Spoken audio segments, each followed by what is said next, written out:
Tyreek Hill wasn't at practice on Wednesday, and you have to wonder, what's really going on with Miami's most electric receiver? This is the same guy who last season looked like he was about to break that coveted 2,000-yard mark before a late ankle injury derailed it all. Now, through 7 games, he's managed just 366 yards, on pace for only 888 yards if things don't pick up. And let's be real, that's not the Tyreek Hill fans expect. This isn't the wideout who could torch defenses, leaving DBs scrambling in his dust. Here's the twist, it's not just about the yardage. Hill's explosive impact seems to be lacking. Through these 7 games, he's only had one breakout performance, and that was all the way back in Week 1 against the Jaguars, where he racked up 130 yards and a touchdown on 7 catches. That's it. The man has just 1 touchdown this season. It's crazy, especially for a player who's usually such a dynamic, go-to threat in the red zone and beyond. Something's got to change, but what? With each week, fans are waiting, expecting that classic Hill game-breaking play, but it's just not happening right now. Is it the scheme? The connection with the quarterback? Something doesn't add up, and if the Dolphins want to be in the conversation come playoff time, they've got to figure it out, fast.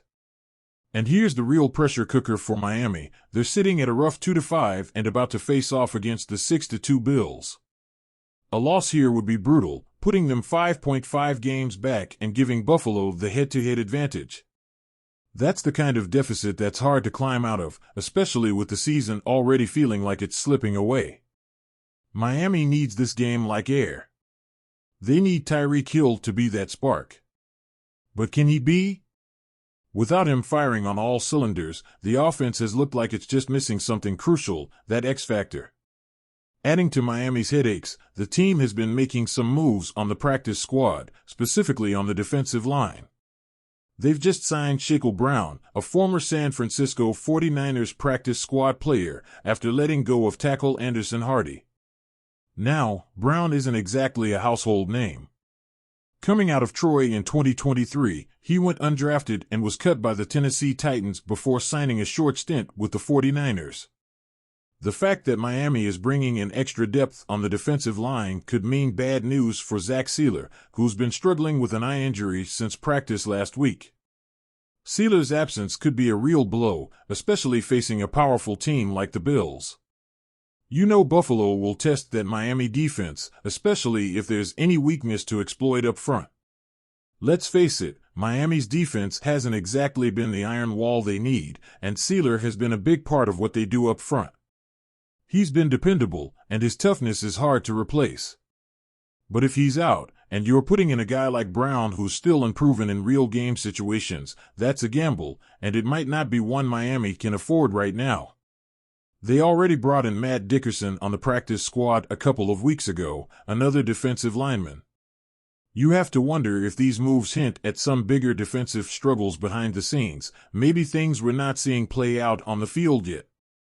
So, here we are, with Miami facing a make-or-break week. If they lose to Buffalo, it's not just another mark in the L column, it's a statement about where this team is headed this season.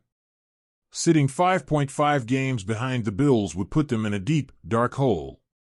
That's hard to bounce back from, especially with AFC teams getting stronger and the playoff picture tightening.